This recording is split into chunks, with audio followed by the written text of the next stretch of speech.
이제 다른 좀 우리 중요한 철학자와 신학 이야기, 특히 오늘은 구약 성서 이야기를 할 수 있을 부분의 신학자인 것 같은데요. 여러분이 좋아하시는 그 한나 아렌트 이야기를 한번 좀 해볼까 합니다. 뭐 좋아하시죠?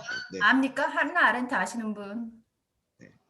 하연 씨 아실 거예요, 그죠? 네. 예, 그렇죠. 네, 이신혜 별로 대표님 딴 분들은 들어오셨고 신학교에서는 한나 아렌트를 많이 이제 인용할 거니까요. 진영준 선생님도 아마 한나 아렌트 수업 같은 신학교에서는 아마 안 나올 겁니다. 공공신학이 있으면 아마 할 텐데 공공신학 백석에서는 안 나올 과목이 겁니다. 있어요. 예. 백석에서는 한나 아렌트 같은 거 얘기하면 큰일 날 거니까 안 나올 거고요. 아, 맞아. 좀 예. 백석에서는 아마 얘기 안 할 것 같고. 네, 제가 대학원 때만 해도 좀 이슈가 됐었는데. 네. 그렇게 좀 볼 것 같습니다. 네. 자, 오늘은 그래서 한나 아렌트 이야기하고 성경에 나오는 그 악의 평범성, 그걸 좀 오늘 한번 살펴보도록 해볼게요. 오늘 이야기 듣고 제가 글쎄 몇 개월 전쯤에 한번 봤던 건데요. 아이히만 재판하는 그 다큐멘터리가 있어요. 그래서 이 한나 아렌트하고 이제 그 논쟁했던 그 부분들이랑. 그래서 여러분들 다큐멘터리로 한번 보시면 그 아마 미국에서 재판하는 거를 처음으로 그 생중계로 다큐멘터리를 만들었던 건 이게 처음이었다고 그러는데 그 생애를 만든 거거든요. 한번 참고해서 보시면 이거에 대한 악의 평범성에 대한 이야기를 좀 더 구체적으로 여러분들이 생각하실 수 있을 것 같습니다.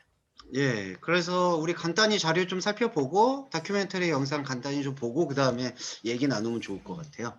예, 이게 간단히 생애하고 이제 이런 얘기 좀 나눠보겠습니다. 자, 이거 보이시죠? 네. 제가 항상 사용하는 위키백과. 네. 위키백과 없으면 어떡할 뻔했어. 뭐 이런 거. 네. 자, 한나 아렌트는 제가 태어난 날 돌아가셨어요. 75년. 제가 75년생이네요. 네. 1906년에 태어났고요. 정치 이론가로 많이 알려져 있습니다. 이게 정치 이론가와 철학자가 한국에서는 좀 엄격히 구분이 돼요. 우리 한국에서나 일본에서는 정치 평론가라고 하죠. 그 방송에 나와가지고 이렇게 떠드는 사람들, 그 정치 평론가라고 하는데. 아니, 목사님 나와서 떠드시지 않습니까, 요즘? MB에? 예, 저도 이제 정치 평론 나부랭이입니다. 그래서 나부랭이가 됐네요. 근데 독일 출신이었네요. 예, 독일이에요. 예. 근데 독일 출신이 유대인. 네네. 근데 유대인, 독일 출신. 네. 자, 그래서 이 생애는 이렇게 나왔고, 생애가 뭐 별거 없어요. 그냥 세속적 유대인 집안, 이거 좀 강조가 되는데, 아주 한나 아렌트가 자기 부모님을 약간 저주하듯이 미워해요. 이렇게 사채업자 집안으로 알고 있어요. 보면은. 예, 금융업계군요. 예, 금융업인데 정말 살인적인 이유를 받았더라는 거. 그러니까 아마도 한나 아렌트가 아이만을 잡아낼 때 독일 히틀러 나치즘을 증오하는 걸 넘어서서 이제 전체주의를 보게 되는 것도 아마 그런 것들이 좀 뒤섞인 것 같긴 해요. 부모님이 많이 좀 되게 나빴다고 하더라고요. 스크루지 영감 같이 좀 그렇다고 하더라고요. 네. 그래서 돈은 진짜 많았대요. 그래가지고 이제 했는데 요걸 잘 보세요. 누구 밑에서 돌았냐? 하이데거 밑에서 공부했어요. 네. 하이데거가 정말 총애하는 제자가 이 한나 아렌트였대요. 뭐 예를 보면은 하이데거가 존재 이렇게 얘기하면은 그 존재와 관련된 책을 거의 다 도서관에서 찾아가지고 그 다음 수업 때 다 얘기했다. 그래서 하이데거가 아주 총애하는 제자였는데 제자에서 약간 이제 스캔들이 로맨스죠. 스캔들이라기보다는 산발적인 연애 관계라고 이렇게 썼는데 이 표현이 적절한 것 같아요. 연인이었다가 제자였다가 연인이었다가 제자였다가 약간 그러니까 헤어지고 만나고 헤어지고 만나고를 반복했다. 이거 누가 번역했는지 산발적 연애 관계라는 건 전 처음 들어봅니다. 저는 이 위키백과의 이런 워딩을 좋아해요. 산발적인 연애 관계를. 그러니까 사귀었다가 헤어졌다가 했는데 정말 산발적인. 결정적으로 결별하게 된 이유가 하이데거가 이제 나치에 협력을 해요. 맞아요. 예. 그러니까 하이데거가 이제 마르크부르크 대학에서 총장으로 이제 직임하게 될 때 총장 그 선언사에다가 나치즘이 인류를 뭐 구원할 거다 뭐 이런 식의 찬사를 해요. 여러분 아시겠지만 우리 미당 서정주 선생 있잖아요. 네네. 시인인데 맞아요. 미당 서정주 선생의 사실 저는 약간 좀 충격인 게 그분의 친일 행각을 보면은 좀 경악을 금치 못하는 경우가 조금은 있어요. 물론 그 시대 때 어쩔 수 없는 이제 문학가로서의 한계이긴 하지만 과연 이런 분을 지금 우리가 기념할 수 있을까 하는 질문이 들 정도로 마찬가지. 우리가 좋아하는 이 하이데거 역시 정말 경악할 정도로 나치에 적극적으로 협력을 했기 때문에 한나 아렌트는 거기에서 이제 완전히 환멸을 느끼게 돼서 헤어지고 이제 논문을 누구를 썼냐? 아우구스티누스. 황당하게도 아우구스티누스의 사상에 대한 논문을 썼어요. 이 어거스틴 얘기하는 건가요? 네, 어거스틴. 예. 이게 왜 썼냐면요. 그 하이데거에 대한 반발이래요. 왜냐하면 어거스틴의 사상은 실존주의 사상과 완전히 반대되는 개념인데 논문을 아예 그런 반대되는, 그러니까 약간 그 좀 표현이 죄송한데 그 헤어진 연인에 대한 어떤 애증, 거기에 대한 거리두기, 그런 것들이 좀 녹아 있는 게 바로 어거스틴에 관한 논문이다. 뭐 이렇게 알려져 있어요. 근데 어거스틴이 죄송하지만 그 죄에 대해서 굉장히 예민하고 민감한 그런 내용들을 다루지 않습니까? 그렇죠. 그리고 어거스틴의 죄론이 또 개인적 죄론이 많아요. 그렇죠. 개인이 죄가 많아서, 요즘 카톨릭에서도 뭐 그런 거잖아. 내 죄 때문이요. 뭐 이런 건데. 그래서 약간 이제 요즘 말로 하이데거를 저격했다라는 논문을 하는 그 소문도 있어요. 그러니까 하이데거의 죄가 많아서. 예. 그러니까 나의 한때 연인에 대한 애증의 어떤 헌사다. 뭐 이렇게 알려져 있는데, 근데 또 한나 아렌트를 철학적으로 높이려는 사람들은 여기에다가 되게 의미를 많이 줘요. 어거스틴에 대한 논문에. 근데 그 논문 저는 한번 읽어봤는데 별거 없더라고요. 이제 그냥 뭐랄까 좀 감정적으로 막 쌓여서 쓴 걸로 보여요. 예. 근데 이게 논문을 이제 출간했는데 유대인이라는 이유로 이제 교수가 안 되고 파리로 망명하고 나중에 또 미국으로 가요. 뭐 이런 거 있어요. 예, 그렇게 돼 있고, 그 다음에 좀 안타까운 소식을 말씀드리면요. 2차 세계대전이 끝나고 하이데거하고 관계가 회복이 돼요. 아니 왜? 그러니까 이게 조금 이제 애매해요. 그리고 이제 하이데거가 이 한나 아렌트하고 하이데거는 별로 그런 관념이 없었어요. 하이데거가 이제 결혼을 했었는데 그 결혼을 했냐 안 했냐 이제 이런 관계로 둘은 관계를 맺은 게 아니었는데 그때 당시는 약간 보수적이었나 봐요. 그래서 불륜 관계로 이제 알려져서 이제 또 이렇게 내용이 좀 안 좋아졌다. 예, 그래서 미국으로 갔다. 이런 내용이 있죠. 그러니까 여기서는 이게 뭐 거짓이다 이렇게 얘기를 하기도 하는데, 뭐 제가 볼 때는 그러니까 외적으로 보면은 뭐 그렇게 돼서 미국으로 망명했다. 그러니까 망명이 아니라 조금 이제 그런 스캔들에 대한 게 부담이 돼서 미국으로 갔나 봐요. 그래서 나중에 프린스턴 대학에서 이제 교수직을 받았던 최초의 여성으로 알려져 있다. 네, 이렇게 돼 있습니다. 이게 생애였어요. 생애 보시고 어때요? 좀 재밌죠? 뭐 근데 이제 그런 것 같아요. 이 하이데거 같은 경우도 사실은 이제 한나 아렌트가 결국은 이 전범자에 대한 그 악에 대한 이야기에 이제 결국은 집중하면서 이야기를 나중에 그걸로 또 유명해지기도 했고. 그런데 우리도 아까 말씀하셨지만 일제시대라는 정말 이게 어쩔 수 없는 역사적인 배경으로 인해서 그 선택의 기로를 강요당하는 그런 시점이 있었던 거죠. 근데 그렇게 봤을 때 우리가 이제 보통 크리스찬들이 가질 수 있는 생각들이 뭐 지금도 그런 부분들이 많지만 뭐 신사참배했다 안 했다, 그리고 아까 문학가로서도 얘기하셨지만 문학가로서 시와 문학과 이렇게 한국적이고 아름다운 것들을 한 사람들이 어떻게 친일적인 그런 걸 할 수 있는가. 근데 이제 이런 부분들이 사실은 늘 뭐 기독교 내에서도 그렇고 정치에서도 그렇고 청산이라는 그런 과제로 늘 대두가 돼요. 이제 저는 크리스찬들로서 우리가 이제 뭐 이 결론 부분에 나오겠지만 우리가 한 번쯤 생각해야 될 거는 내가 만약에 그런 상황들에 있어서 나도 선택을 할 수밖에 없는 상황이라고 했을 때 라는 부분들을 항상 좀 그 생각을 해야 되지 않을까. 저는 그냥 아주 지극히 개인적인 소견으로는 저는 이 업적과 그리고 친일 악하다고 얘기를 해야 되나? 그렇죠. 뭐 친독이었던 친일이었던 세계가 거의 두 갈래로 나눠져서 있었던 그런 역사적 정황들에 대해서는 조금 객관적인 부분들을 볼 필요도 있고, 또 어떤 면에서는 이런 사상을 가진 사람이 이렇게 했다라고 했을 때 그 연결되지 않는 부분들. 왜냐면 기독교인들도 예수님은 사랑이고 기독교 이런데 왜 이렇게 하지? 하는 그런 갈등이 항상 부딪히거든요. 이제 그런 부분에 대한 관점을 한번 살짝 염두에 두고 생각하고 그러면서 이런 부분들을 좀 검토해 보면 좋겠다라는 네. 생각입니다. 지금 목사님이 해주신 말씀이 되게 정확하게 걸어맞는 게, 여기 지금 아까 제가 왜 증언을 했을까라고 말씀드렸잖아요. 거기에 이제 지금 목사님 말씀하신 부분이 나와요.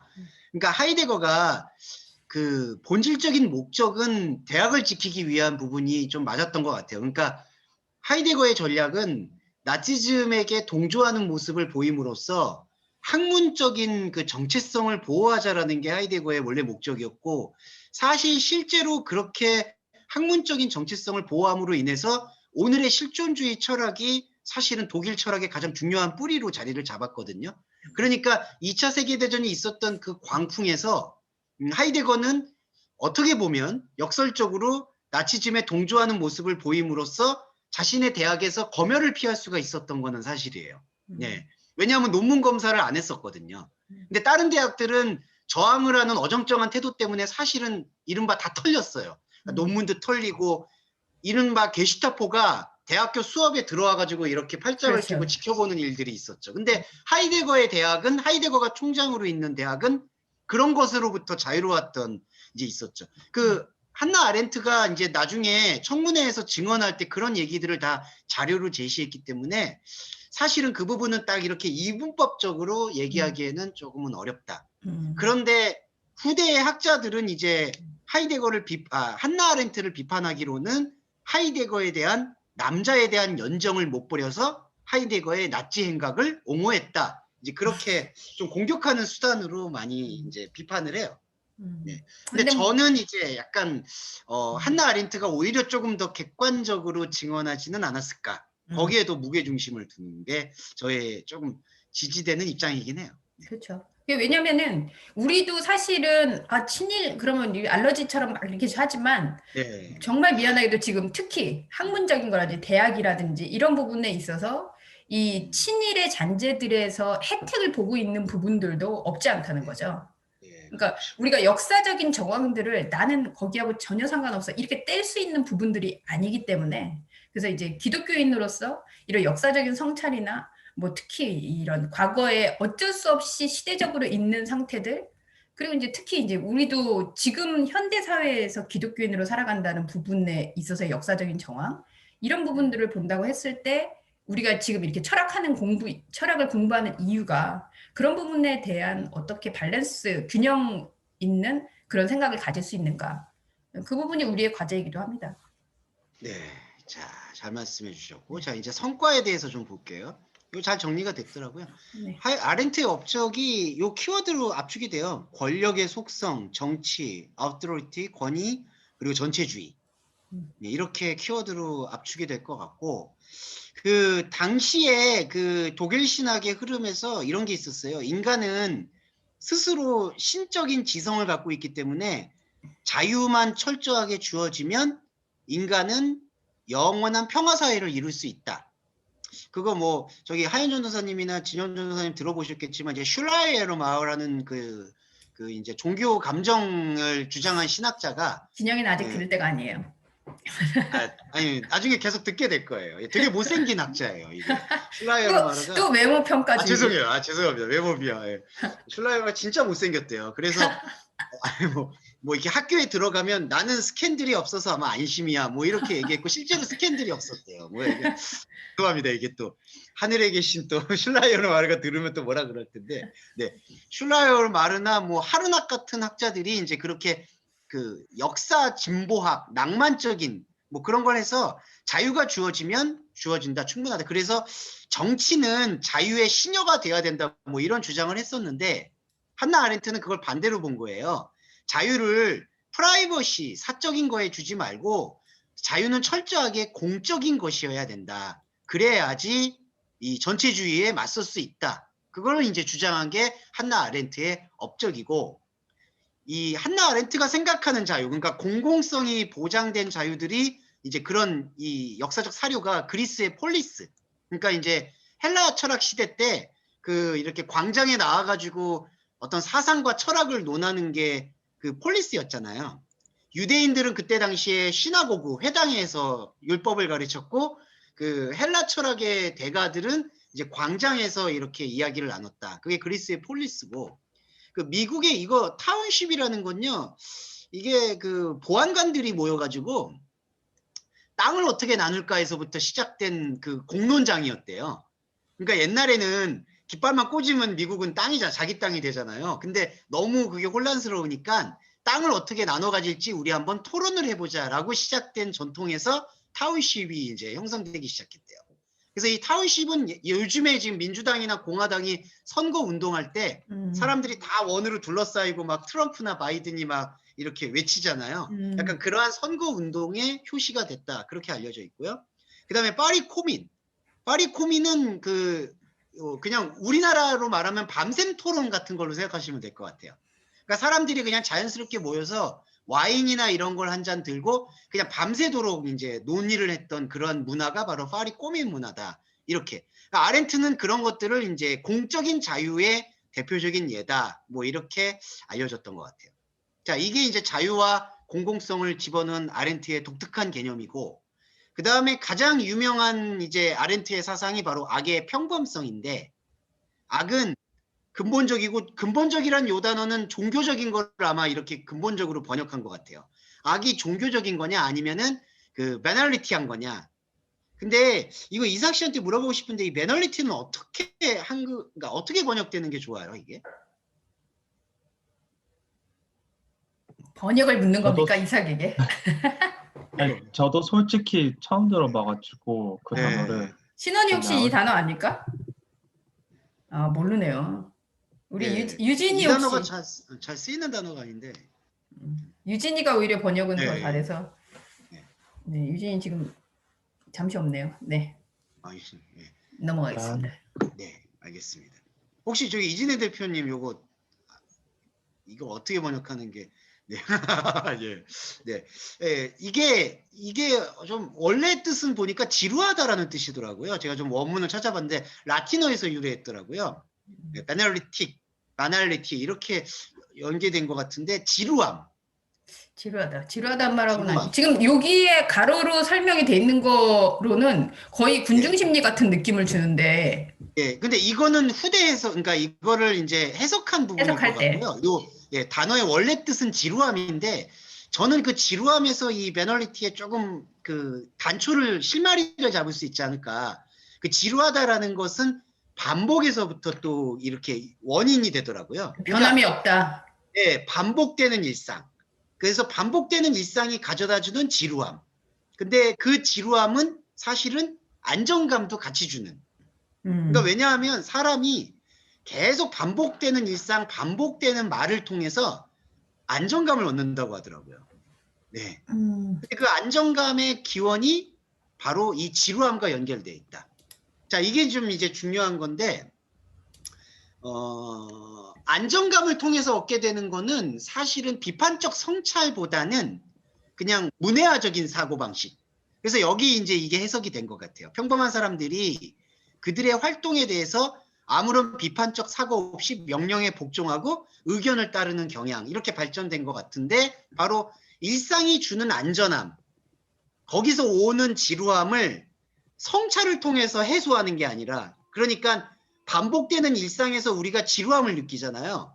그러면 그 지루함을 벗어나기 위해서 사람은 한나 아렌트의 이론에 의하면 공공성의 사유를 해야 되는데, 그 지루함을 벗어나기 위해서 공공성의 사유를 하는 게 아니라 오늘날로 얘기하면 매스미디어 같은 그냥 그 말초적인 어떤 문화에 자기를 노출시키는 행동이 그 지루함을 벗어나는 걸로 소비되고 있다는 거죠. 그러니까 이거를 좀 함축하고 있는 게 저는 이 매널리티라는 악의 평범성이라는 단어 안에 좀 묻어 있다. 그렇게 좀 해석이 돼야 될 것 같아요. 지금 신원이가 준 이미지를 제가 보니까 네. 이게 지금 커먼이라는 뜻이 같이 있다는 겁니까, 신원? 그렇죠. 보편적이다라고도 해석이 될 것 같아요. 오리지널 하지가 않다라고 이렇게 쓰여지긴 하는데 그냥. 네. 맞아요. 이삭 씨, 그것도 잘 말씀해 주신 게, 그러니까 이게 그 자기의 고유성을, 그 오리지널리티를 고유성이라고 이제 한국어로는 좀 해석이 될 것 같은데. 주체의식이 없는 상태네요. 예, 맞아요. 그러니까 서비스 자기의 어떤 주체성이나 고유성이 없이 그냥 다른 사람들이 다 반복해 놓은 어떤 트레디셔널한 것에 자기를 맞추는 상태. 근데 죄송하지만 어떻게 보면 우리가 오늘날 얘기하고 있는 그 보수, 예. 네. 원래 보수라는 것은 저는 오히려 더 자기의 네. 주체성을 가지고 지켜야 할 것들을 지키는 것을 사실은 그렇죠. 보수여야 네. 되는데 오늘날에는 사실 보수가 요 개념에 가깝지 않나. 맞아요. 네. 특히 목사님이 정확히 말씀해 주셨어요. 그러니까 진짜 오리지널리티를 가져가야 되는 게 보수주의의 원리가 되는데 그게 아니라 이렇게 우리한테 안정감을 주는 그 반복되는 패턴. 그러니까 생각을 깊게 안 해도 살아가는데 문제가 없는 것을 지키려고 노력하는 게 오늘날의 보수가 되어버린 거죠. 그렇죠. 이게 바로 악의 평범성이다. 네. 죄송하지만 우리가 처음에 전제하면서 얘기했을 때 네. 친일파는 나빠. 이거 독일 이 나치는 나빠. 이렇게 그냥 받아들이는 것도 저는 여기에 속할 수 있다라고 생각이 들어요. 맞아요. 예. 예. 왜 나쁜 건지. 그리고 그런 네. 것들을 세계는 그렇게 이야기하고 있지만 나의 관점에 있어서 이걸 지금 그냥 단순히 네. 이분법적으로 얘기할 수 있는 건가? 이렇게 질문하지 않게 되면 사실은 네. 그 답은 같다라고 하더라도 결국 이거에 속할 수 있다라는 거죠. 네, 맞습니다. 자, 이게 바로 악의 우리 한국에서는 이거를 악의 평범성이라고 다 알려져 있어요. 그래서 거의 그걸로 이제 쓰는 것 같아요. 악의 커먼, 그러니까 평범성, 그냥 보편성 이렇게 번역이 됐고, 근데 그 바날리티를 조금 더 우리가 원인을 추적해 보면 그게 반복되는 일상에 대한 안정감을 추구하는 상태. 그리고 거기서 나오는 지루함을 비판적인 성찰이 아니라 말초적인 쾌락을 통해서 소비하는 상태. 근데 이거는 오늘날 21세기에 저는 딱 들어맞는 것 같아요. 예. 근데 목사님, 저는 죄송하지만 이게 아주 네. 기독교적이라고 생각이 드는 건 네, 왜냐면 맞아요. 이게 교회에서 얘기하는 어떤 비판도 하지 말고 그냥 네. 그동안 가져왔던 그런 것들에 순종하면서 하나님 말씀인데 무슨 토를 달며 기독교에서 요구하고 있는 너무 딱 참 평범하네요. 너무 잘 발견해 주셨어요. 예. 이거예요. 생각 없는 거. 여기 보면 생각 없음 나오잖아요. 네. 생각 없음이 사실은 이게 종교에 좀 어울리죠. 그러니까 하나님의 말씀은 완벽하고 흠이 없기 때문에 그냥 토달지 말고 믿어. 복종해. 이게 종교 안에 아주 깊게 내재되어 있다. 자, 한나 아렌트의 천재성은 여기서부터 시작을 해요. 악의 평범성을 대표로 하는 게 바로 그의 역작 전체주의의 기원인데 이거는 제가 좋아하는 책이기도 합니다. 한길사에서 25,000원에 판매하는데 저희 집에 3권이 있거든요. 빌려주세요. 혹시 15,000원에 구입하고 싶으시면 저한테 말씀하세요. 아니 뭘 또 여기서 갑자기 장사를 해. 자기 책도 아닌데. 근데 또 들었어 또 이준혜 대표님. 와. 아니 지난주에도 자기 책 해가지고 장사하더니. 죄송합니다. 이거 제가 조금 이 책에 대해서는 깨알 자랑을 하자면은 옛날에는 좋아하는 책은 꼭 3권을 샀었어요. 그래서 하나는 침실에다 두고 하나는 서재에다 두고 하나는 화장실에다 뒀거든요. 그러니까 그 들고 다니는 시간이 좀 아까워서. 이 무슨 집을 저택에서 삽니까? 뭘 들고 다니? 그때도 원룸이었는데 그 지랄을. 가오 잡는 거지 가오. 네, 맞아요. 죄송합니다. 자, 아무튼 이 책은 읽어볼 만해요. 정말 잘 썼어요. 예. 한나 아렌트가 또 이게 에세이스트라서 글을 잘 써요. 예, 하이데거보다 훨씬 나 보니까 자기 스승보다 훨씬 낫다. 하이데거는 뭔 말인지 몰라요. 네, 하이데거는 너무 어려워요, 사람이. 그리고 맨날 폼 잡아서 쓰기 때문에 말이 좀 어렵고 원래 독일 책이 좀 그렇거든요. 폼 잡아서 많이 쓰니까. 예, 그 하얀 전도사님도 그 학교 몰트만 좋아하는데 몰트만도 되게 폼 잡고 써가지고 재미없어 보면. 그쵸? 그래도 몰트만은 많이 나아졌죠. 다른 그렇죠. 쪽에는. 근데 여기 한나 아렌트는 되게 문체가 아주 좋아요. 그래서 번역을 한 것도 되게 좋더라고요. 근데 이 전체주의의 기원의 천재성은 제가 왜 말씀드렸냐면은 자, 공산주의와 나치주의를 기본적으로 비판을 해요. 그리고 공산주의나 나치주의도 종교가 돼버렸다라고 지적을 해요. 그런데 한나 아렌트를 유대인들이 싫어하는 이유가 반유대주의의 연관성이라고 지금 돼 있는데 이게 뭐냐 하면은 유대주의도 공산주의와 똑같다. 그렇죠. 이게 유대인들을 미치게 만드는 그러니까 한나 아렌트를 받아들이지 못하게 하는 아주 민감한 거예요. 그게 사실은 그러니까, 맞아요. 우리 여성신학에서도 항상 이 문제가 나오잖아요. 이 잘못하면은 결국은 남성의 폭력성 안에서 결국은 여성적 폭력성으로 대응하고 있는 그런 모습들이겠죠. 맞아요.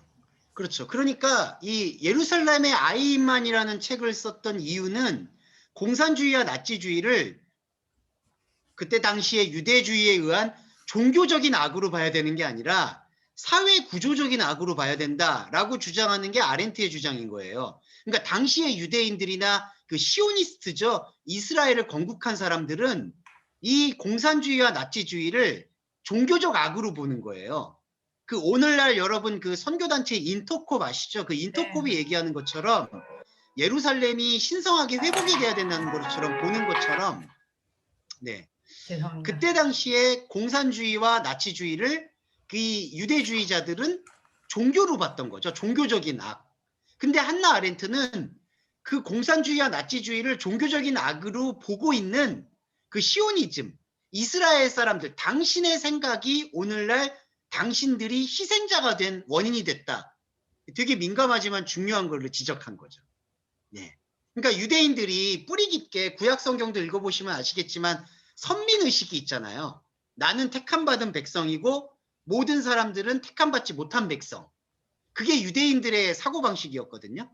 그런 유대인들의 사고방식이 한나 아렌트는 좀 더 예민하게 나치주의를 불러왔다. 자신들이 흔히 희생양인 것처럼 취급받게 만들었다. 이렇게 지적을 하는 게 전체주의의 기원 안에 녹아들어 있다. 그렇게 생각하실 수 있을 것 같아요. 네. 야, 이게 좀 되게 의미심장한 거죠. 자, 그거를 좀 설명을 드렸고, 그 다음에 요거 잠깐 좀 설명을 드려볼게요. 자, 이게 이제 요거 간단하게 이제 오늘 지금 잠깐 들으셨던 거 요약하는 거니까요. 들어주세요. 요게 사진이에요. 한나 아렌트 사진. 별로 뭐 그냥 아줌마시죠. 아유 죄송합니다. 그거는 그런 표현. 그냥 아저씨 아줌마의 그냥 표현입니다. 근데 굉장히 중성적이네요. 이미지가. 예, 중성적이시고 그리고 담배를 진짜 멋있게 피셨어요, 이분이. 영화를 봐도 그 화면 흑백 화면에도 옛날에는 법정에서도 다 담배를 폈잖아요. 야, 진짜 꼴초야 막. 한 3갑은 피는 것 같아요. 옛날에는 우리 주홍경 작가적 개념에서 뭐 담배 꼴초였다고. 예, 제가 담배를 못 끊어가지고 고생하다가 주님의 은혜로 끊긴 했는데 농담이에요. 네, 그렇습니다. 자, 그리고 이제 이 사람이 누구냐? 예루살렘의 아이만이에요. 이 사람이 이제 여기 보시면 폴란드 그 아우슈비츠의 그 강제 수용소에 표현하기도 그런데 하여튼 뭐 몇만 명 넘게 이제 독가스 테러로 학살한 사람이에요. 그래서 이 사람을 도망다니다가 잡아서 1960년에 아르헨티나에서 잡아가지고 이스라엘로 압송하고 재판을 하고 그다음에 이제 교수형이 이제 처형받았어요. 이제 예루살렘의 아이만이라는 책은 한나 아렌트가 요때 재판할 때 참석을 해서 그 참석했던 기록을 적은 거예요. 이 사람에 대해서. 그런데 이제 그냥 여기서 한나 아렌트가 발견한 게 뭐냐면은 되게 예민한 건데 이 사람을 보니까 그냥 평범한 한 가장이었다는 거예요. 그러니까 직업의식을 가지고 그러니까 사람을 죽였다라고 생각하는 게 아니라 자기는 상관의 명령에 따랐다. 그걸 한나 아렌트가 본 거죠. 그게 왜 중요하냐? 그 발견이 왜 중요하냐면은 이 사람을 데리고 와서 그 재판정에 세울 때 유대인들이나 유대주의자들은 악마로 그걸 묘사했어요. 그 여러분 좀 그 예가 좀 이상하지만 그 조주빈 그놈 잡혔을 때 엠번방 잡혔을 때 자꾸 언론에서 악마라고 표현하잖아요. 그리고 자기도 악마의 삶을 멈춰줘서 고맙다 이런 거잖아요. 근데 한나 아렌트는 이 아이만을 악마, 사탄 이렇게 몰고 가는 거에 대해서 반대를 하는 거예요. 그렇죠. 그렇게 악을 대상화를 시키면 또 다른 악이 분명히 나온다. 이거는 우리가 모두 성찰해야 될 악이다. 그래서 나온 게 악의 평범성이라는 거죠. 그리고 누군가를 저렇게 악으로 규정을 해버리면 참 공교롭게도 그 외 사람들은 이제 거기서 또 안정감을 누리는 거죠. 그렇죠. 내가 아닌. 그리고 우리가 이렇게 희생당한 거는 저 악마 때문이었어. 나는 그러니까 이게 사탄이 되면 맞아요. 이 아이만이 사탄이 되면 자기들은 사탄이 아닌 게 되는. 유대인들은 희생자가 되는.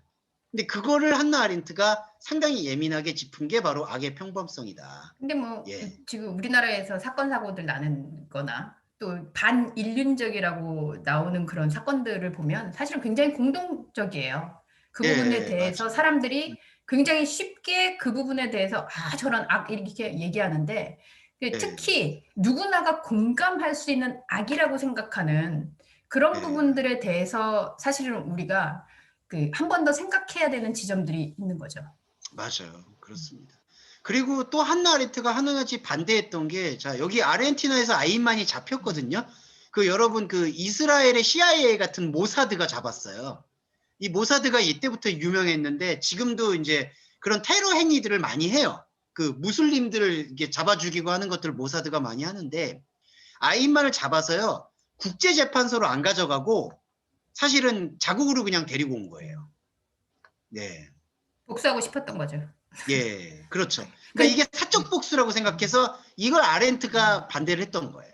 근데 네. 왜냐하면 이런 것들을 왜 할까라고 했을 때 지금 네. 얘기하지만 모사드요.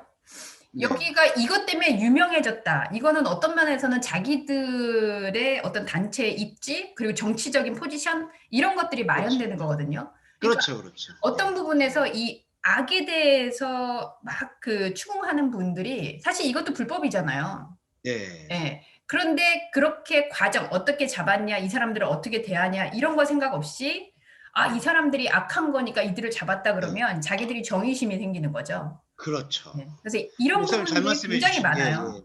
예, 정의의 실현이라고 생각했던 거예요. 그리고 이스라엘 사람들은 그때 뭐 어떻게 생각했냐면 이 아이만을 국제법정에 세워서는 안 된다. 그거는 국제범죄로 인정해주는 꼴이고 악에 대한 심판은 이스라엘이 가져야 된다고 생각한 거예요. 그러니까 아이만을 종교적인 악으로 보고 이 종교적인 악만은 종교적으로 심판할 수 있는 유대인들의 몫이 되어야 된다. 아렌트가 그거를 반대하는 신문기고를 냈다. 그때 아렌트는 정말 반유대인으로 찍힐 뻔한 거죠. 그렇죠. 그러니까 유대인들의 생각은 우리 하나님 앞에 심판대에 세워야지 국제법에 세우면 안 된다. 근데 아렌트는 그걸 반대를 했지만 결국엔 이스라엘 법정에 이제 재판에 세워졌고 교수형이 당했어요. 근데 언뜻 예수님이 돌로 치라 그랬을 때 너에게 죄 없는 자 돌로 쳐라 이렇게 얘기했던 장면이 저는 좀 떠오르는데 네. 이 한나 아렌트 그래서 한나 아렌트가 아까 세속적 유대인이라 그랬는데 기존 유대의 정통적인 그런 신앙이 아닌 거잖아요. 예, 맞아요. 저는 그런 면에서 한나 아렌트가 유대인이지만 그 유대인의 틀을 뛰어넘는 그런 사유방식을 가졌다라는 건 좀 중요하게 인정받아야 될 것 같아요. 혹시 그러면 뭐 개신교적인 어떤 그런 게 있는 건 아니었던 거죠? 개신교인은 아니었던 것 같아요. 사상적으로. 근데 이제 한나 아렌트도 폴 틸리의 신학적인 것도 많이 인용도 하고 그런 교감이 있었던 것으로 봐서는 개신교적 신학에 관심이 많았던 거는 맞는 것 같아요. 네. 자, 그리고 보면은 이 악의 평범성 문제가 이제 이렇게 대두가 됐고 얘기를 했는데, 근데 이제 약간 여기에 대해서 비판도 많아요. 이 사람을 과연 악마로 보지 말아야 되냐? 이 사람이 몇 명을 죽였냐? 거기에 대해서 너무 객관적으로 이걸 접근했다. 이제 그게 한나 아렌트가 말한 악의 평범성에 대한 그 반론이기도 해요. 근데 그 마지막에 네. 다큐멘터리 들어오고 이 책 한나 네. 아렌트가 한 얘기가 아닌가요?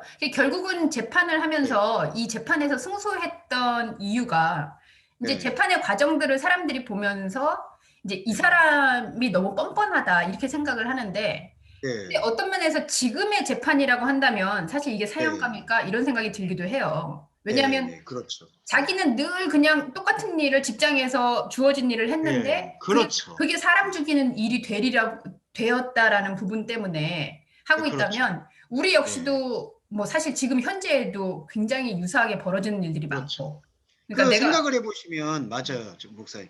국가에 의한 폭력이잖아요. 그렇죠. 그러니까 아이만이 법정에서 진술을 할 때 자기는 군인이었고 군인으로서 상관의 지시를 받아서 인종청소에 참석했다는 거예요. 그러니까 인종청소, 그러니까 유대인들을 학살할 때 그 학살에 대한 도덕적인 악을 느끼기 이전에 군인으로서 아니면 한 국가의 일원으로서 그리고 국가의 녹을 받아먹는 공무원으로서 내 자녀들을 키우는 아버지로서 나는 임무를 수행했다. 그러니까 임무를 수행했다라는 게 학살의 도덕성보다 앞서 있던 거죠. 그러면 네, 한나 아렌트의 주장은 그러면 그 아이인만에게 그런 명령을 내릴 수 있는 그런 권력 체계는 한 개인으로부터 나온 거냐, 아니면 생각 없는 무지로부터, 그러니까 생각하지 않는 성찰이 없는 무지로부터 나온 거냐.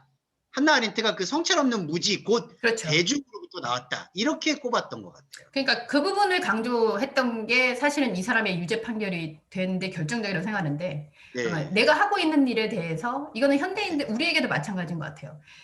그 생각 없이 하고 있는 상태. 네. 왜 네. 그것에 대해서 질문하지 않았는가? 근데 네. 뭐 사실 현상적으로는 질문할 수 없는 문제들이겠죠. 만약에 네, 이 사람이 이거 왜 사람들 죽이는 일 아니에요? 이랬으면 자기가 죽었겠죠. 예, 그렇죠. 예, 그 사람이 희생, 그러니까 아인만 자체가 희생이 됐었겠죠. 예. 근데 그런 부분들이 좀 있는 것 같아요. 근데 이제 이거를 또 한나 아렌트는 약간 너무 도식화했는데, 좀 어려운 문제지만, 그 국가가 그러니까 내린 어떤 명령이다라는 것도 아이인만에게 투철한 거였지만, 그 사람을 죽이는 것에 대한 어떤 근본적 쾌감, 이제 그거는 약간 이제 프로파일링이 필요한 부분인데, 아인만 자체가 사람을 사람으로 보지, 유대인을 사람으로 보지 않고 유대인을 종교적 악마로 봤던 그런 학습된 세뇌.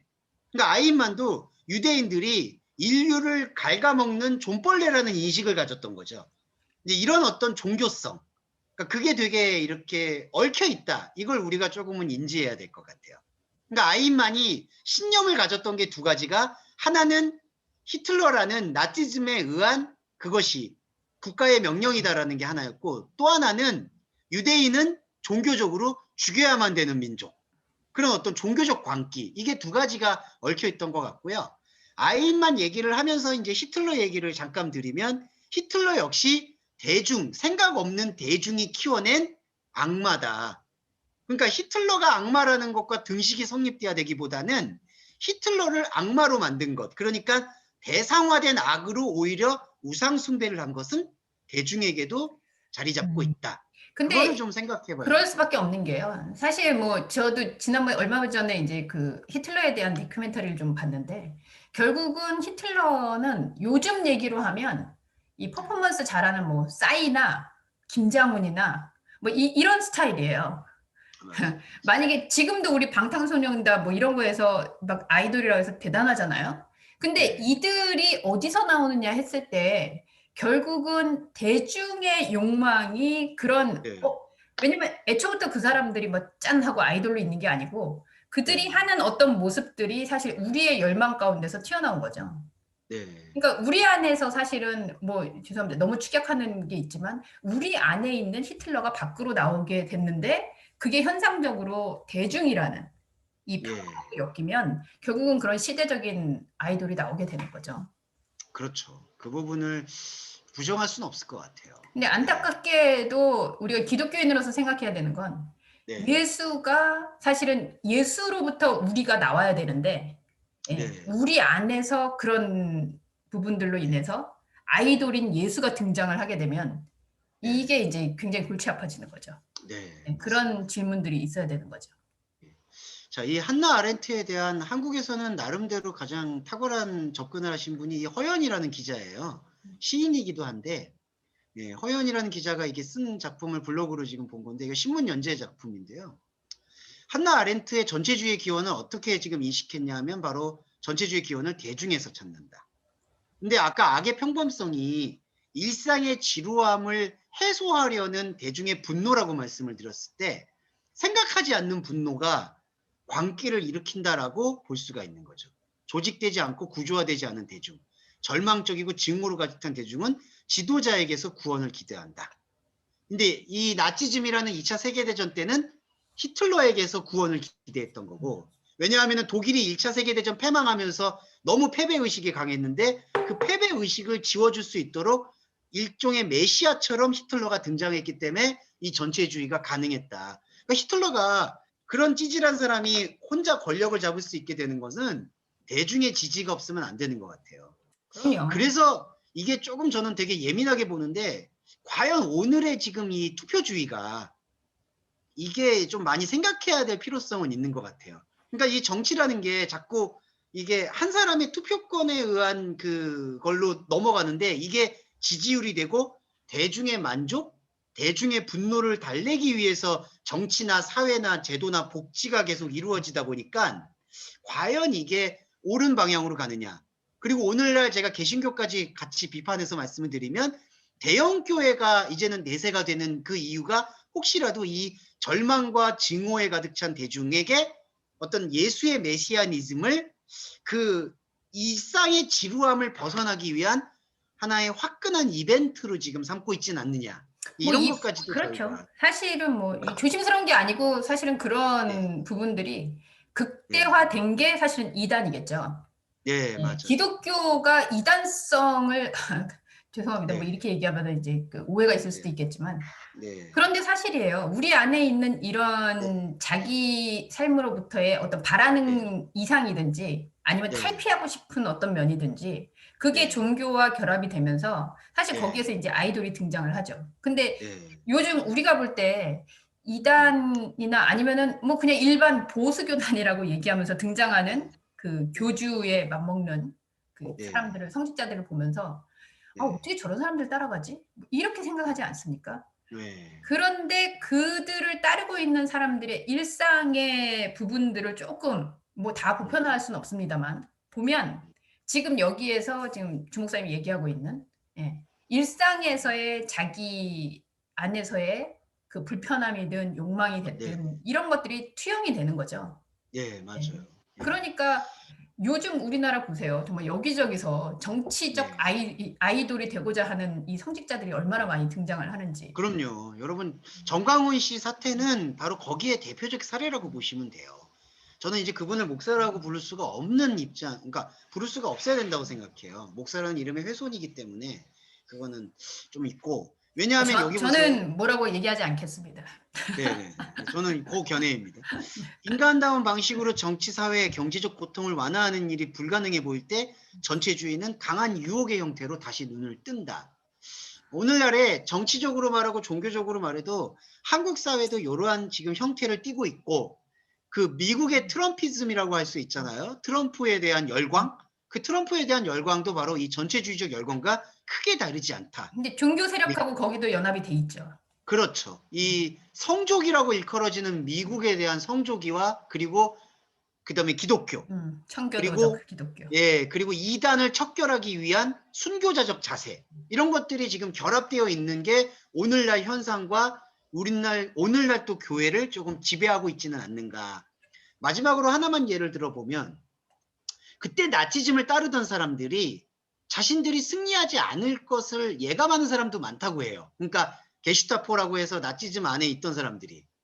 아이히만도 마찬가지였다고 해요. 근데 왜 그걸 계속 따라갔느냐? 그게 일종의 종교적인 저는 마약이라고 생각하는데 그 종말론적인 그 카타르시스가 있었다고 하더라고요.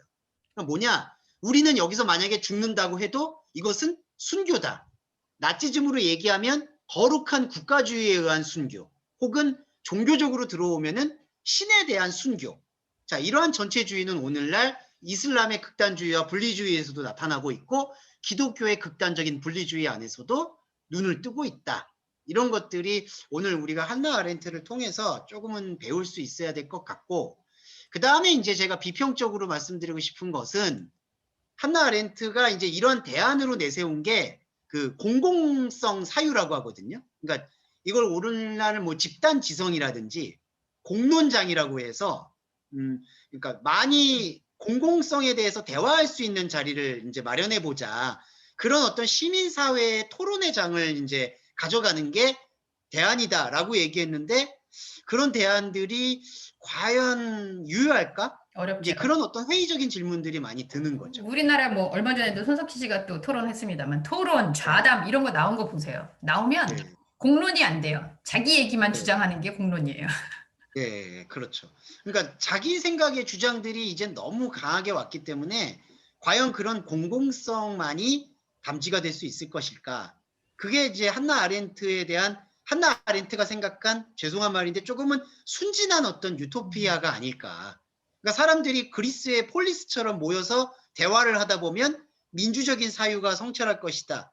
근데 더 저는 약간 그 악의 평범성이라는 걸 더 근본적으로 걸어 들어가면 저는 신학자이기 때문에 사람이 생각하는 그 공공성, 퍼블릭 그 공공성에 대한 것조차도 오염되어 있진 않겠는가. 그러니까 그런 어떤 근본적인 성찰을 같이 가져가야 되는 게 더 필요하지 않겠는가. 뭐 그런 생각까지 가져보게 된 것 같아요. 저는 그런 면에서 가장 큰 공공성이 뭘까라고 했을 때 우리가 지금 이렇게 이야기를 나누고 우리도 지금 이 공공성이잖아요. 일종의.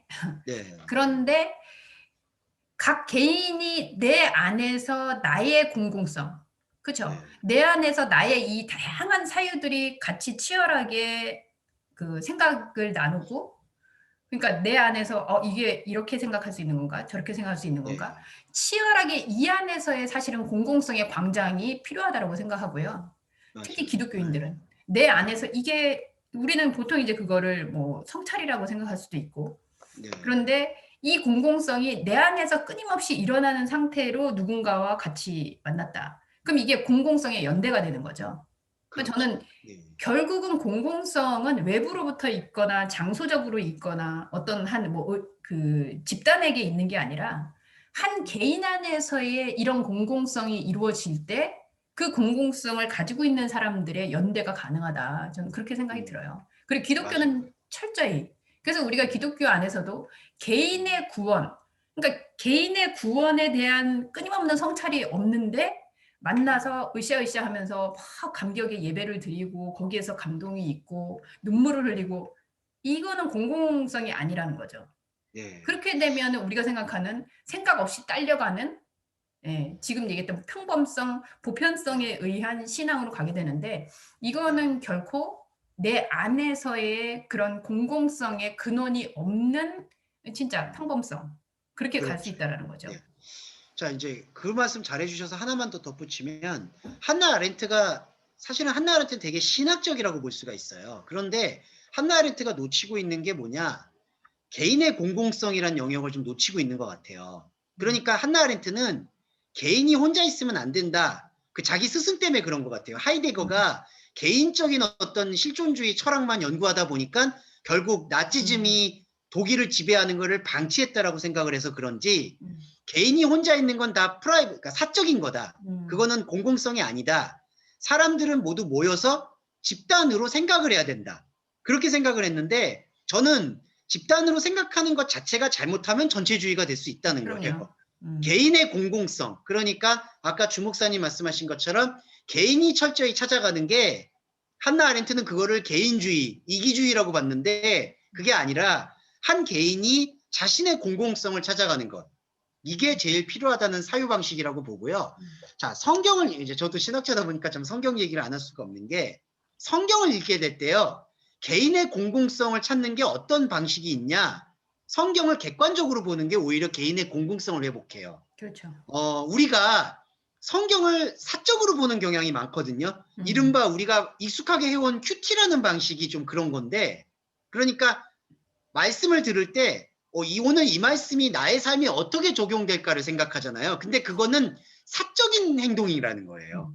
그러니까 내가 행동하는 걸로 성경의 말씀을 끼워 맞추게 돼요. 그런데 성경의 말씀을 나의 어떤 일상의 삶과 분리를 하고 이 성경의 말씀이 나의 생각과 사유에 어떤 영향을 미치고 있는가라는 성찰을 하게 되면 개인의 공공성으로 회복이 되게 되고 이게 내가 반복하고 있는 일상의 평범성으로부터 한 걸음 물러나서 생각할 수 있게 되는 진정한 영적인 공론장.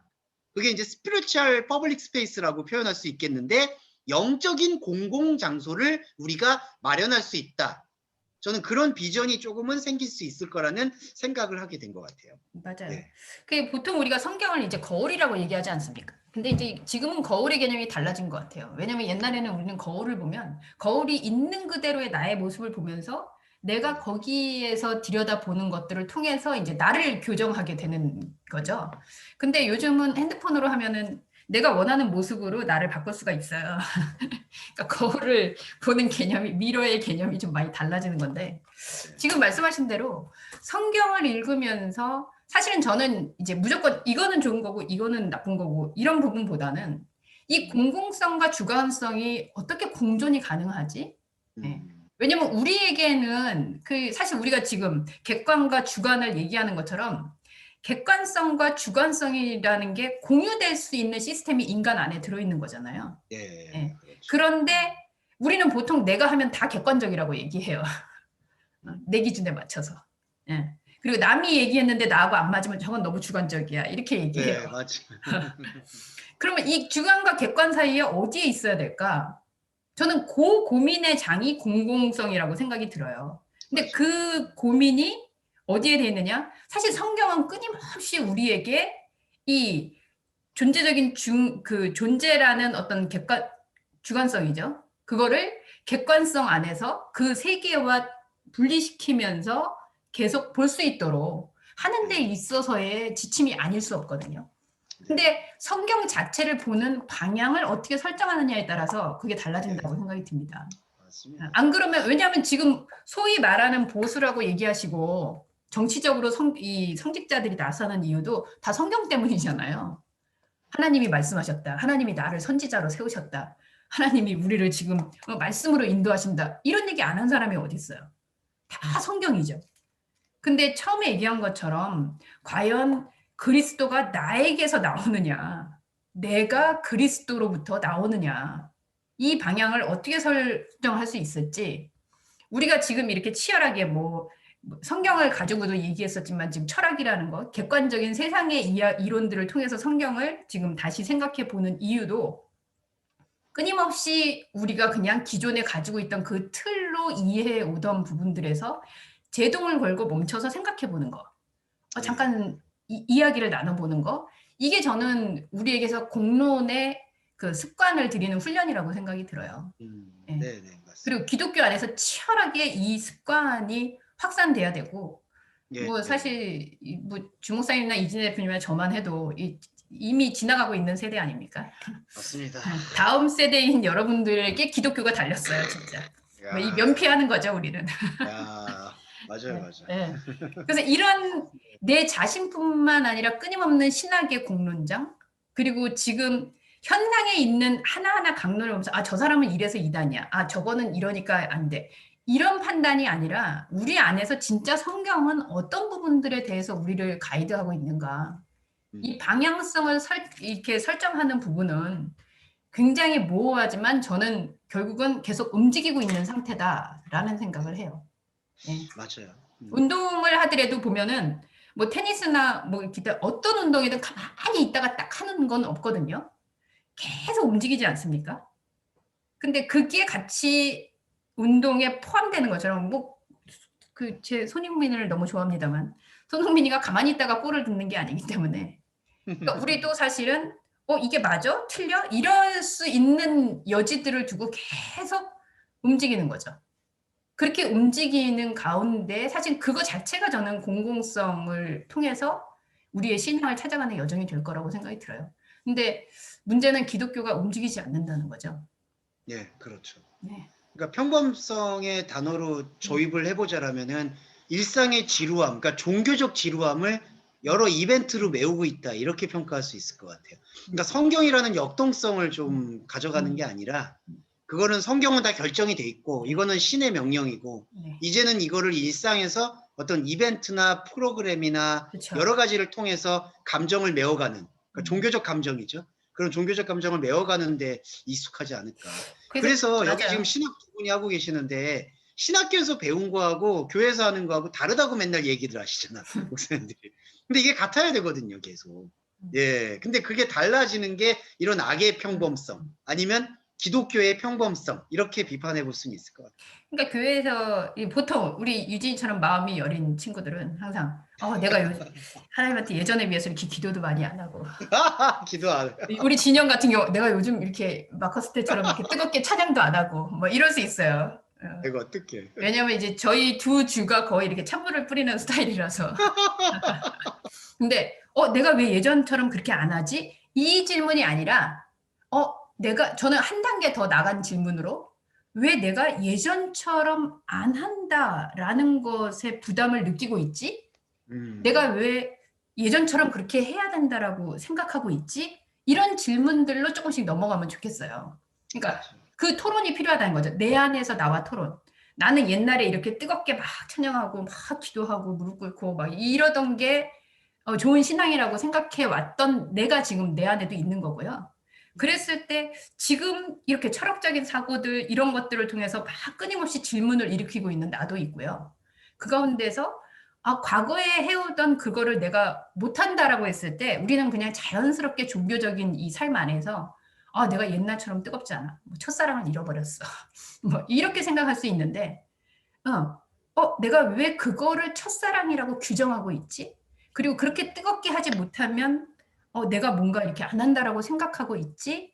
이거의 진짜는 뭐지? 하는 그런 질문들로 갈 수 있는 갭이 되면 옛날에 했냐 안 했냐 지금 뭘 하고 있냐 안 했냐가 아니라 보다 더 근본적인 세계로 여러분들이 터치를 할 수 있지 않을까. 저는 그런 생각이 들고요. 그리고 잊어버려요 다. 그래서 말씀에 대해서도 그리고 말씀이 정말 뭐 제가 이제 바울을 시작했으니 바울을 조금 옹호해야겠네요. 살아서 운동력이 있다. 이렇게 얘기하는데 이 말씀이라는 게 사실은 살아서 운동력이 있다면 늘 똑같은 메시지로 다가올 수 없다는 거죠. 그거는 분명히 말씀이 우리하고 진짜 공론을 일으키는 거고 그 공론을 통해서 우리는 평범하고 이거는 진리야라고 딱 묶어놨던 것들을 끊임없이 이렇게 해제시키는 그 일들을 하는 게 사실은 우리에게 있어서의 신학적인 활동이라고 생각이 들어요. 네. 자, 오늘 목사님 오늘 메시지 다 하신 시간이- 겁니까? 예, 저는 다 해서 이제 좀 그러면 이제 생각을 듣고 하는 게 좋을 것 같아요. 네, 생각을 좀 듣도록 하죠. 우리 어떻게 신학자 차세대 신학자인 하연이부터 얘기를 좀 나눠볼까요? 이럴 때만 저부터 시작. 맨날 나부터 시작하는 것 같은데.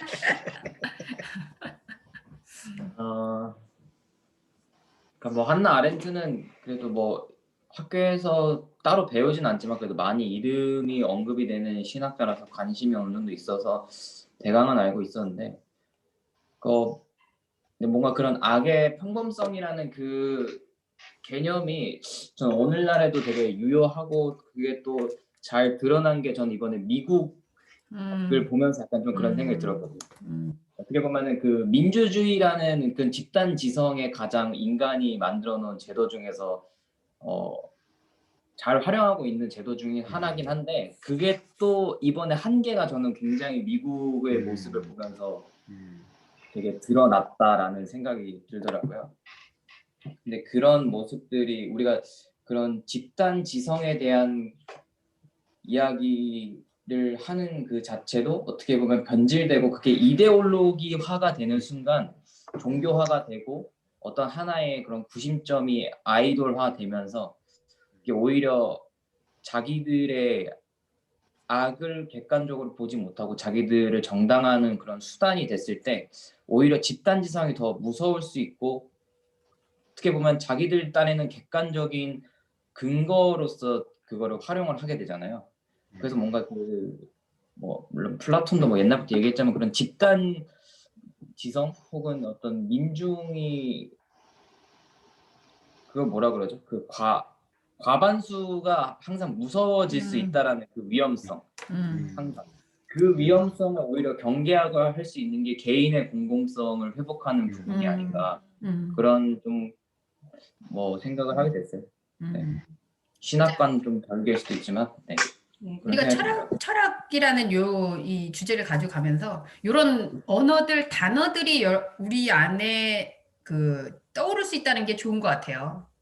아까 얘기했듯이 지금 개인의 공공성, 이거 평소에 생각하면 개인의 공공성이 가능해? 이 모순적인 언어 같잖아요. 근데 이 어색한 말들을 통해서 사실은 우리가 다시 한번 생각해 볼 수 있는 그런 부분들을 주기 때문에 이런 단어들에 대해서 여러분들이 좀 이렇게 하나씩 우리의 이해 사전에다가 좀 넣으면 좋겠다는 생각이 드네요.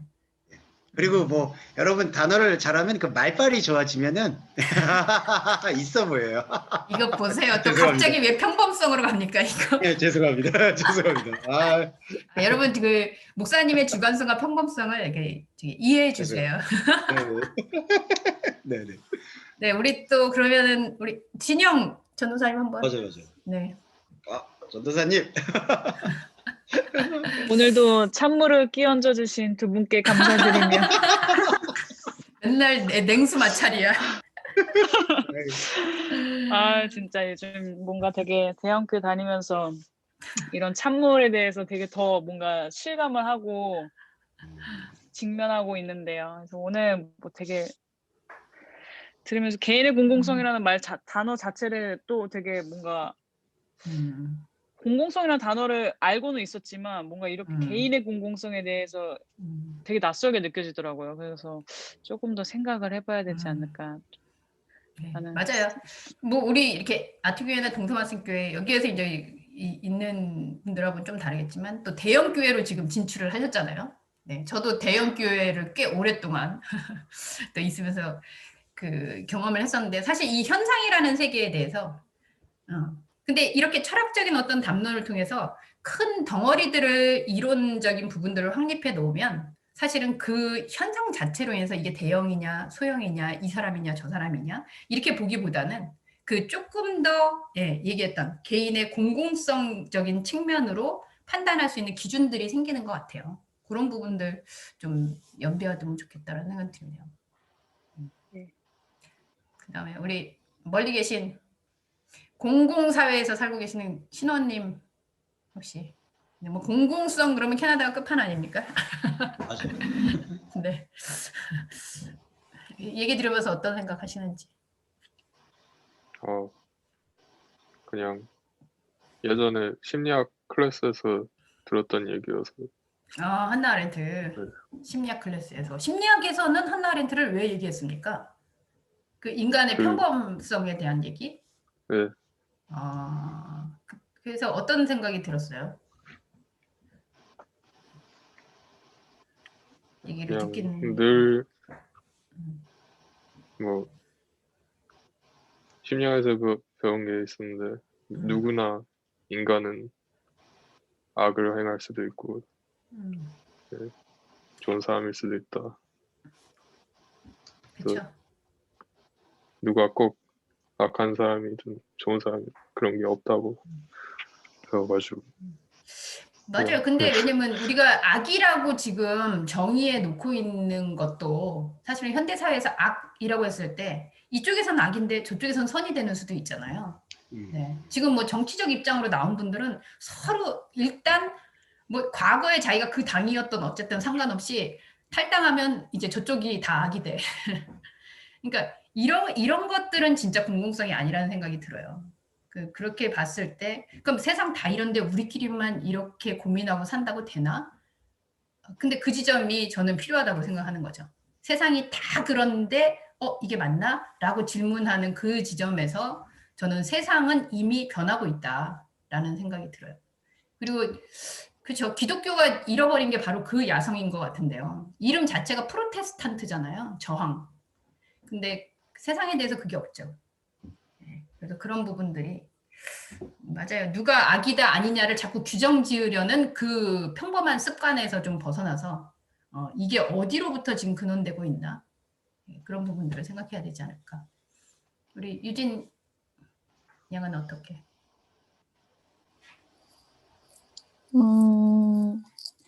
목사님도 잘 아시다시피 저의 그 오랜 뭐라 할까 습성이라 할까 하여튼 성향이라 할까 그렇게 자라온 환경도 그렇고 제가 맞아요. 들으면서 일상의 뭐 평범함 기독교의 평범함을 들으면서 뭔가 오늘 말씀을 듣고 얘기를 나누면서 채찍을 맞는 듯한 느낌이 들었는데 왜 또 채찍을 맞았어? 갑자기 냉수 마찰 아니고 이제 채찍으로 갔어요. 냉수 마찰도 괜찮아요. 아무튼 뭔가 좀 약간 정신을 좀 다시 한번 차리게 되는 어떤 대목에서? 뭐 예전만큼은 아닌데 또 지금 그 일상을 살아가는 데서 자꾸 안주하게 되고 더 내가 치열하게 성찰하고 돌아보지 않고 생각하지 않게 되더라고요, 자꾸. 그러니까 자꾸 이제 예전에 오래 전에 그런 나의 그런 신앙적인 모습이나 그런 걸 그리워하거나 이런 건 아닌데 자꾸 조금 약간 그 어떤 일상에서 뭔가 좀 아까 말씀하셨던 것처럼 이벤트적인 그런 것들 자꾸 통해서 뭔가를 기대하게 되는 거 그런 게 조금 아직 남아 있어가지고 아직 좀 내가 진짜 시간을 들이고 조금 또 치열하게 조금 개인의 공공성을 회복할 수 있도록 좀 노력을 좀 해야 되나?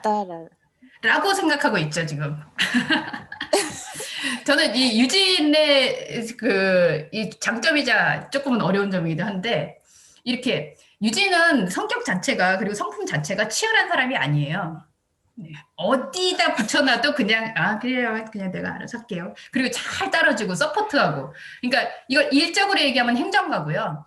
네, 정말 유진이 옆에서 행정을 서포트해주면 일이 너무 수월해요. 근데 본인은 늘 어떤 한편에서는, 왜냐면 행정이라는 거는 반복되는 일들을 빨리 잘 처리해내는 일이거든요. 그러니까 성향상. 그런데 저 같은 사람은 이 반복되는 일 자체를 늘 이제 어려워하죠. 그러니까 이거는 그냥 우리가 일상을 살아가는 어떤 자기의 현상적인 좀 체질이 다른 것 같아요. 근데 이제 이렇게 얘기를 하다 보면 주목사님이나 저 같은 사람은 반복적인 일을 잘 못하는 사람들이니까 거기에 도전을 받고 내가 좀 더 치열하게 일해야 된다라고 생각하는데, 저는 그 운동력이라는 거를 우리가 조금 오해하지 않기는 가장 중요한 운동은 숨쉬기 운동이라고 저는 생각하거든요. 근데 숨을 치열하게 쉬고 있으면 그건 좀 병난 거예요. 네, 숨이 막 치열하게 이렇게 쉬고 있어야 되면은 자기 페이스를 잃을 수도 있는 거고. 그래서 저는 이 우리의 운동력이라는 거를, 살아있다라는 거를 막 열심히 뛰고 뭔가를 막 활발하게 해야 하는 거를 살아있다라고 얘기하면 사실 저 같은 사람은 굉장히 죽어 있는 거죠. 저는 정말 이 코로나의 잠잠함을 얼마나 그냥 편안하게 느끼고 있는지. 근데 유진 같은 경우도 그러니까 우리가 공공성, 그리고 어떤 이런 치열한 질문 이렇게 했을 때 현상적인 어떤 부분보다 지금 저는 이제 뭐 그냥 무조건 감싸주는 게 아니라 유진이 생각하고 있는 내가 치열하지 못한데 이미 그게 치열한 거라고 저는 생각이 들어요. 그래서 그런 숨쉬기 활동에 우리가 내가 지금 이거 맞나? 라고 진단을 할 때에도 병원에서도 그렇고 아주 그냥 늘 반복적으로 하고 있는 부분들이 지금 제대로 되고 있나 체크업을 하는 거지, 특별한 어떤 현상을 자꾸 찾기 위해서 하는 게 아닌 것처럼. 그래서 우리 안에서 왜냐하면 제가 이렇게 얘기 드린 건 이제 유진에게 조금 해당되는 부분이긴 한데 유진에게는 아주 강하게 루틴한 것을 즐기는 체질과 이걸 벗어나야 된다는 체질이 공존하고 있어서 늘 치열하지 못하는, 근데 정말 치열하게 살거든요. 남들에 비하면. 근데 이제 그 치열함이라는 단어에 대해서 조금 또 생각을 해볼 필요가 있지 않을까. 그래서 저는 유진이 늘 자기를 좀 괴롭히는 스타일이에요. 나는 다른 사람에 비해서 내가 좀 치열하지 못하다. 내가 또 이렇게 그렇게 게으르게 살고 있다. 네. 코로나 시대에 제가 볼 때는 뭐 저만큼 이 꼼짝 안 하는 사람이 있을까 이런 생각 저도 하는데 뭐 괴롭지는 않습니다. 너무 즐겁게 살고 있어요. 그래서 그 치열하게 내가 하고 있다 그 질문을 한번 또 뒤집어서 생각해 볼 수 있고 이러면 좋겠다는 생각이 들긴 합니다. 네, 우리 이삭이 남았네요. 우리 이삭 이 머리가 이러니까 진짜 너무 애띄어 보이지 않습니까? 안 그래도 애띄어 보이는데. 너무 동안, 너무 최강 동안. 머리를 올려야 될지 아니면 의사를 써야 될지. 아니, 저는 뭐 생각이 많아지는 게 있긴 한데 이제 뭐 어쨌든 얘기를 하는 게 집단으로 전체 이렇게 움직이는 거에 대한 안정감을 얻으면서 그 안정감을 얻는 이유가 이제 그 전에 했었던 걸 계속 반복하는 거잖아요. 이제 그거 반복하는 거를 보면서 이제 나도 그걸 따라간다. 아니면 시대를 따라간다. 그거에 대한 이렇게 전체적인 움직임을 따라가는 거에 대한 것을 이제 미대에서는 그거를 좀 배제하죠. 싫어하잖아요, 그거를. 그렇죠. 그래서 거기에서부터 벌써 조금 이런 얘기가 나오긴 했는데 그것 때문에 이제 그런 전체적으로 움직이는 거는 이제 질문하는 거는 이제 계속 해왔지만 저는 이제 그 대신 그 다음 단계를 계속 못 갔어요. 이제 질문을 했으니까 공부를 더 해야지. 질문을 했으니까 그거에 대해서 좀 더 치열하게 생각을 하고 내가 어떻게 그거를 생각하는지에 대한 그 다음 단계를 계속 못 갔었어가지고 공부를 그냥 더 해야 되겠구나. 예, 좀 더 열심히 그런 거에 대해서 이제 계속 질문을 하고 답을 얻고 그런 사이클을 가야 된다는 생각이 있었고요. 이제 예술을 이제 계속 또 하고 싶으니까 예술하면서 이제 작품을 만들 때 어떻게 이게 나와야 되는지 이런 공부도 하면서 좀 궁금한 게 많아지네요. 그러니까 저는 이삭 씨 그 예술 활동이 이런 어떤 그러니까 생각하는 활동의 결과물이 되면 좋겠다는 생각을 하거든요. 그렇죠. 그러니까 컨셉추얼 아트가 되는 거죠, 한마디로. 그러니까 이삭 씨가 생각하는 신학, 세계관 같은 것들을 오브제나 어떤 디자인, 드로잉을 통해서 드러내게 될 때 그게 하나의 작품으로 계속해서 발전되고 사람들에게 생각할 수 있는 그 지점을 주는 것 같아요. 뭐 이제까지도 이삭이 그렇게 해왔는데 이삭의 가장 큰 장점은 뭐 목사님도 사실 글을 쓰시면서 거기 안에 자기의 사상과 이런 것들을 담지 않습니까? 근데 이게 굉장히 난해하고 어렵고 대중성을 잃은 경우가 많아요. 아, 요즘 저 드라마 씁니다. 왜 네, 그러세요? 요즘은 많이 달라졌어요. 네. 왜냐면 그걸 은유적으로 쓴다라는 어떤 것 때문에. 근데 이삭의 가장 큰 장점은 사실 굉장히 난해함이 있어요. 그리고 굉장히 추상적이고 근데 대중성이 있어요. 이삭의 예술에. 그래서 저는 그게 사실은 이 이삭이 가지고 있는 그쵸 개인적 공공성이죠.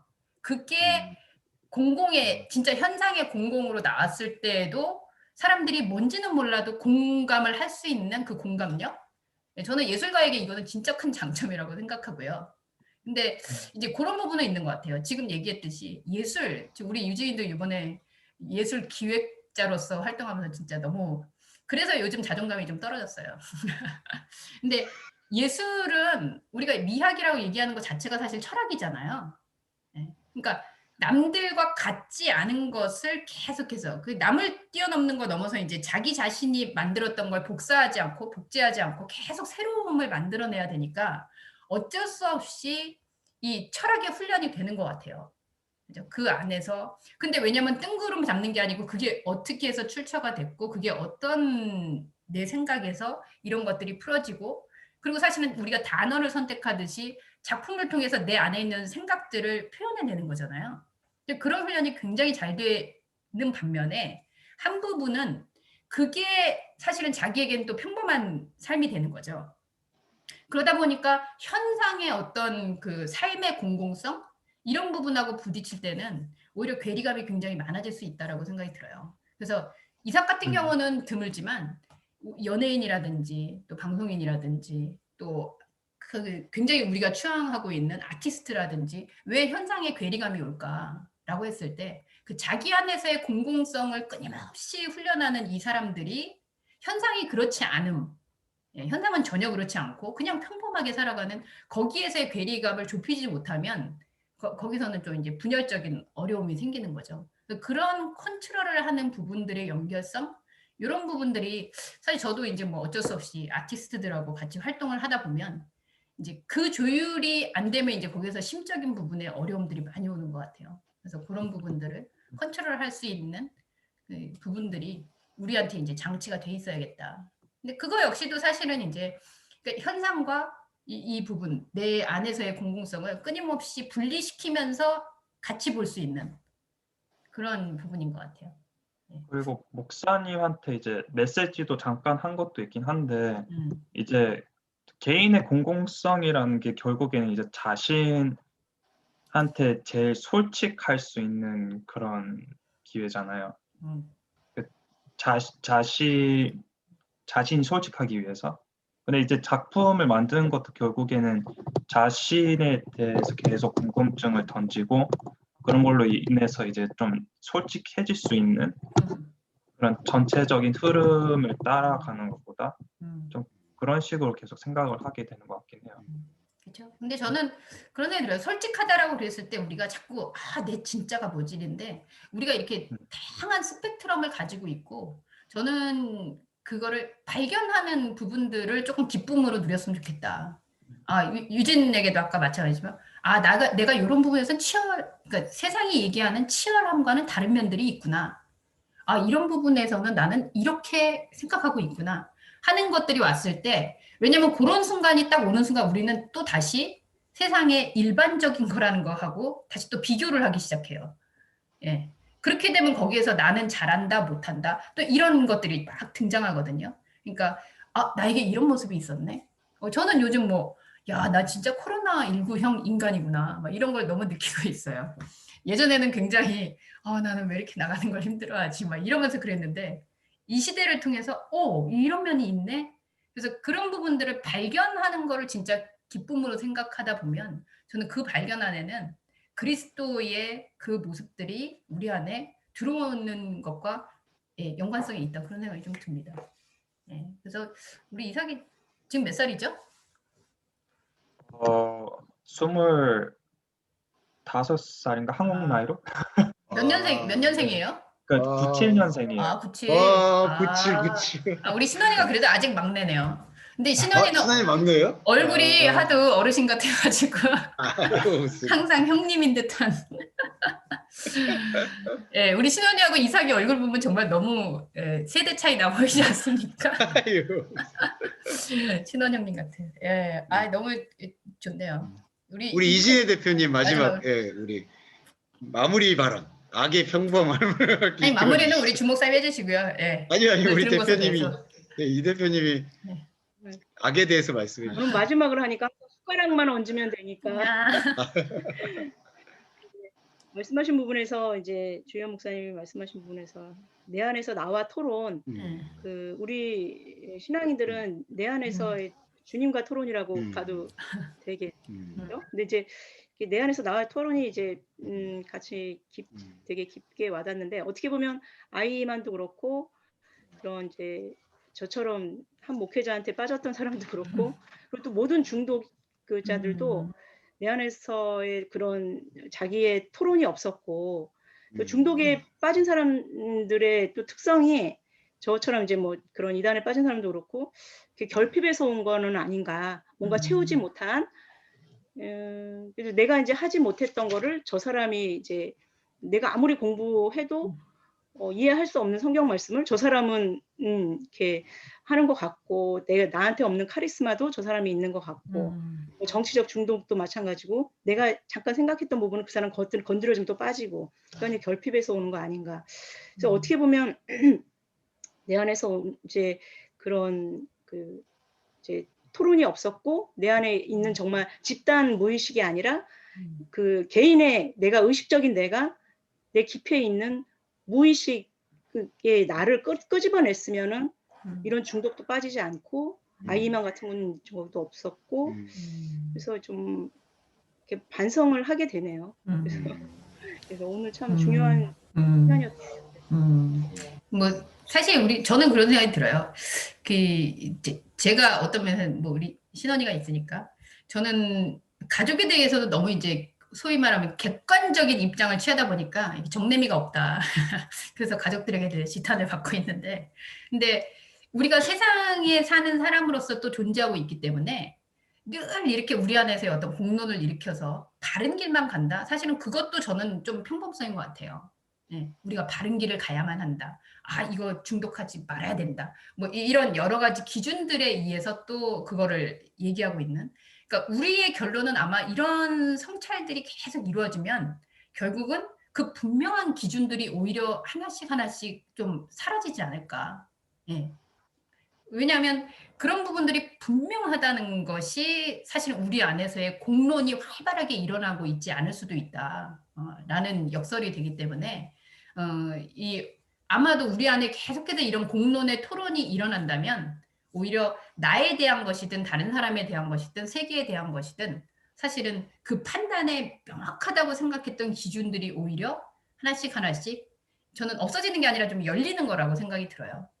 그래서 그 열림을 그리고 이제 우리 대표적으로 예수님이 그렇지 않습니까? 와서 뭐 얘기하는 거 보면 뭐 이것도 맞나 그러다가 또 이것도 아니라 그랬다가 그 기준을 계속 흐트리는데 우리의 공론의 목적은 정확한 답을 도출하는 게 아니라 사실 그 안에서 정확하다고 생각했던 것들을 조금 더 열린 상태로 볼 수 있게 되는 거. 예, 그게 공론의 어떤 좋은 결과물인 것 같아요. 예, 그렇게 되면 우리가 처음에 전제했던 역사에 대한 판단이든 그 판단을 따라갔던 사람들이든 그런 부분들에서 근데 선견들이 또 그런 얘기 하잖아요. 뭐 사람이 미운 게 아니라 죄가 밉다. 뭐 이런 얘기도 하고 그러니까 그런 것들이 사실 어떻게 보면 그 현상으로 보여지는 것들에 대한 판단이 아닌 그 근원적인 부분을 한 번 더 생각하게 하는 그런 지혜들이 아니었을까. 그래서 성경을 보면서도 성경과 치열한 공론이 일어나면 아마 우리에게 있어서 분명하던 것들이 오히려 조금씩 해체되고 그리고 오히려 분명하지 않게 그냥 두었던 것들이 우리 안으로 조금 더 선명하게 들어오는 이 교차 현상이 일어날 수도 있겠다. 라는 이야기들을 저는 지금 여러분들의 얘기를 들으면서 좀 생각이 드는 것 같아요. 자, 우리 강사님 마무리해 주시죠. 네. 다큐멘터리 그거 한번 그 주목사님께서 그 우리 바이블 타임에 그 카톡에다가 같이 올려주시면 그거 다큐멘터리 장면 보면 좋을 것 같고요. 네. 다음 주에는 저희가 칸트를 한번 살펴볼까 합니다. 여러분들 좋아하시는 또 칸트. 야, 칸트. 뭐 갑자기 또 이 진짜 이 보수로 고전적으로 돌아갑니까? 나와서, 예, 그래서 순수 이성 비판입니까? 칸트는 또 신학하고 되게 연관이 돼 있어서 예, 칸트에 대해서 좀 나눠보면서 우리가 가지고 있는 이 규칙성, 오늘은 평범성의 얘기를 했다면 다음 주에는 그 규칙성이 주는 장점과 해악이 뭔지 그거를 한번 좀 살펴보면 칸트 얘기가 나오니까 우리 진영 전도사님 표정이 좀 밝아졌어요. 좀 아는 이름이야 막 이러면서. 네. 칸트. 전도사님은 또 칸트 전공이시잖아요, 그지 않아요? 칸트 그쪽이 장로교 쪽인가요? 네, 칸트는 그래도 예, 좋아하는. 예. 네, 칸트 쪽으로. 아이 칸트, 정말. 여보세요, 이게 조크입니까? 아이 칸트. 네. 어디서 유일하게 들었어. 네, 알겠습니다. 오케이. 또 네, 잘 오늘 마무리 바라는 네, 너무 수고하셨고요. 그래서 우리 지난번에 사실은 우리 이렇게 나누는 것들을 우리 이삭이가 아버지께도 좀 보여주고 싶다 이래가지고 이 영상을 같이 공유를 했었습니다. 근데 저는 역시 그 아버지의 열린 세계가 우리 이삭이에게도 많이 영향을 미치는구나. 그 아버지가 저희 이 토론을 듣고 댓글을 이렇게 쭉 달아주셨더라고요. 그래서 어떤 부분에는 이 공감이 되고 또 이런 부분들은 이렇게 생각해야 되지 않을까 이런. 그래서 역시 이렇게 나도 우리 아들한테 좀 잘해야겠다 이런 생각이 좀 들기도 했고요. 이번 것도 보내달래요. 그래요. 그래서 이게 우리에게 있어서 이런 공론, 그 현상적으로도 기독교가 정말 이런 공론들의 모임들, 우리의 소그룹의 기능은 바로 여기에 있다라고 생각이 들어요. 그래서 소그룹은 뭐 전도를 하기 위한 전도 조직으로 있는 게 아니라 정말 소그룹 안에서 친밀하게 우리가 고민해 볼 수 있는 것들을 같이 공론화할 수 있는. 그래서 아버지께도 굉장히 이게 왜냐하면 지금 이 영상을 보실 거기 때문에 감사하다는 말씀을 드리고 여러분들이 각자의 이제 우리 삶에서 한 주간 동안 또 자기의 공론 토론의 장을 마련하고 다음 주에 왔을 땐 또 그 토론의 장의 연장선에서 이어나갔으면 좋겠습니다. 제가 그 다큐멘터리는 찾아가지고 한번 같이 공유하도록 하겠습니다. 네, 여러분 수고하셨고 그러면 다음 주 월요일 바이블 타움에 또 만나도록 하겠습니다. 수고하셨습니다. 감사합니다. 고맙습니다. 감사합니다.